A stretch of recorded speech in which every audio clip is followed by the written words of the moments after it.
50 गो डब्बा है तथा 50 व्यक्ति है।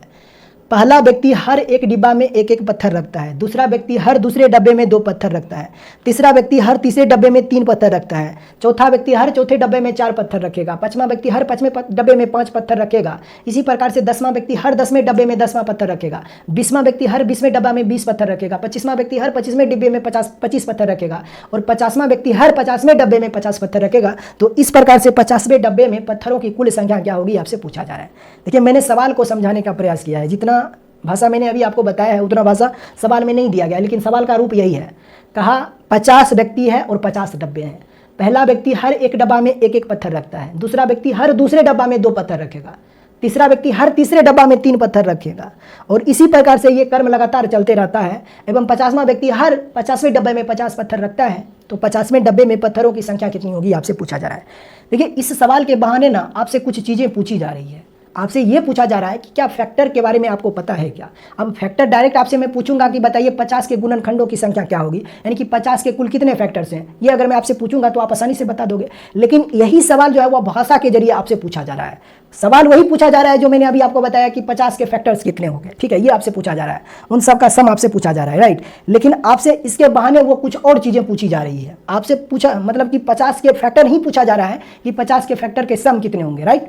लेकिन पूछने का तरीका अलग है। मुझे एक बात बताइए, अगर 50 व्यक्ति और 50 डब्बे हैं, प्रत्येक व्यक्ति अगर प्रत्येक डब्बा में एक एक पत्थर रखता है, मतलब पहला व्यक्ति हर एक डिब्बा में 1 पत्थर रखेगा, दूसरा व्यक्ति हर दूसरे डब्बा में 2 पत्थर रखेगा, तीसरा व्यक्ति हर तीसरे डब्बा में 3 पत्थर रखेगा। तो इस प्रकार से 50वें डब्बा में पत्थरों की कुल संख्या कितनी होगी।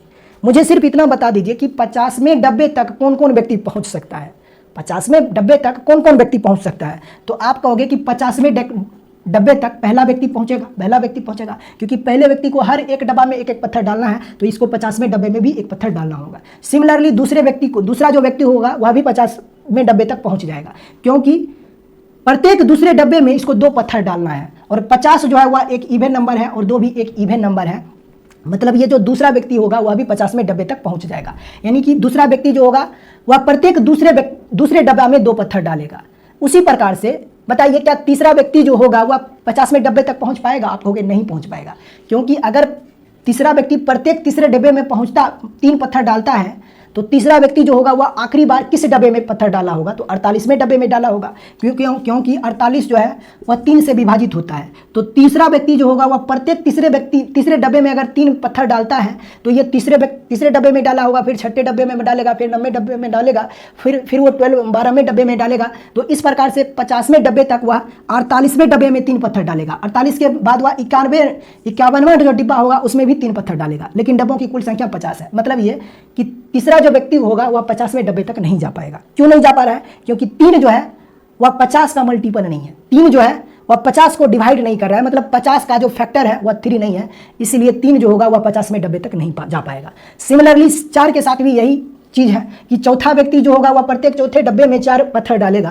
तो चौथा व्यक्ति जो होगा क्या वो 50वें डब्बे तक पहुंच पाएगा। आप कहोगे नहीं पहुंच पाएगा, यानी कि चौथा व्यक्ति जो होगा वह भी आखिरी जो डब्बा होगा वह 48वां डब्बा ही होगा, ठीक है। 48वें डब्बे में वह 4 पत्थर डाला होगा और उसके बाद वह 52वें डब्बे में 4 पत्थर डालेगा, यानी कि 50वें डब्बे तक चौथा व्यक्ति भी नहीं जा रहा है। क्यों नहीं जा रहा है, क्योंकि 4 जो है वह 50 को एग्जैक्ट डिवाइड नहीं कर रहा है। फिर 5वां व्यक्ति जो होगा वह भी 50वें डब्बे तक पहुंच जाएगा, क्योंकि 5वां व्यक्ति जो है वह 50 को एग्जैक्ट डिवाइड कर रहा है। 5 जो है वह 50 को एग्जैक्ट डिवाइड कर रहा है, इसीलिए 5वां व्यक्ति जो होगा वह 50वें डब्बे तक पहुंच जाएगा। तो 5वां व्यक्ति प्रत्येक 5वें डब्बे में 5 पत्थर डालता है, तो 50वें डब्बे में उसने कुल कितना पत्थर डाला होगा, तो 5 पत्थर डाला होगा। सिमिलरली 5वें व्यक्ति के बाद कौन सा व्यक्ति होगा जो 50वां डब्बे तक पहुंचेगा, तो 10वां व्यक्ति होगा। इसके बाद कौन सा व्यक्ति होगा जो 50वां डब्बे तक पहुंचेगा, 25 होगा। इसके बाद कौन सा व्यक्ति होगा जो कि 50वें डब्बे तक पहुंचेगा, तो 50 होगा। अब इसके आगे कोई संख्या है जो कि 50 को डिवाइड करेगा, आप कहोगे नहीं है। मतलब ये कि 50वें डब्बे तक पहुंचने वाले आदमियों की कुल संख्या जो है वह इतनी है। अब देखिए, पहला व्यक्ति हर एक डब्बा में 1 पत्थर डालता है, तो 50वें डब्बे में उसने 1 पत्थर डाला होगा। दूसरा व्यक्ति हर दूसरे डब्बा में 2 पत्थर डालता है, तो दूसरे 50वां डब्बा में भी इसने 2 पत्थर डाला होगा।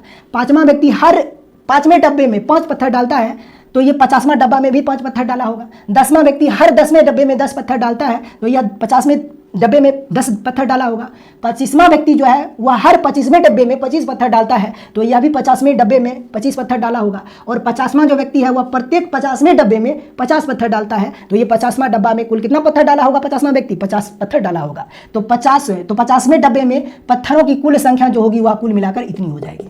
50वें डब्बे में पत्थरों की कुल संख्या जो होगी वह कुल मिलाकर इतनी हो जाएगी। 50वें डब्बे में पत्थरों की कुल संख्या जो हो जाएगी, पत्थरों की कुल संख्या जो हो जाएगी वह कितनी हो जाएगी? इन सब का जोड़ हो जाएगा। 50 + 25 75, यानी कि 1 + 2 + 5 + 10 + 25 + 50, राइट। इन सब का सम आप निकाल दीजिए तो 50वें डब्बे में पत्थरों की कुल संख्या हो जाएगी। तो 50 + 25 75 + 10 85, 5 90, 2 92, 92 1 93, यानी कि 50वें डब्बे में पत्थरों की अभी कुल संख्या जो होगी वह 93 होगी। और यही इस सवाल का उत्तर है। कौन सा ऑप्शन है? Option number D. Option number D इस सवाल का उत्तर होगा। देखिए, इस सवाल में सिर्फ आपसे एग्जामिनर जो है ना वो जानना चाह रहा था कि 50 के फैक्टर्स के बारे में आपको पता है क्या, लेकिन उस फैक्टर के जरिए कुछ और पूछा जा रहा था। आप सोचिए, अगर मैं आपसे पूछूंगा कि बताइए 50 के कौन कौन से गुणनखंड हैं, तो आप झट से बता दोगे, लेकिन उसी फैक्टर को वह भाषा के रूप में पूछा जा रहा है, तो इसमें बहुत सारे बच्चे फंस गए होंगे।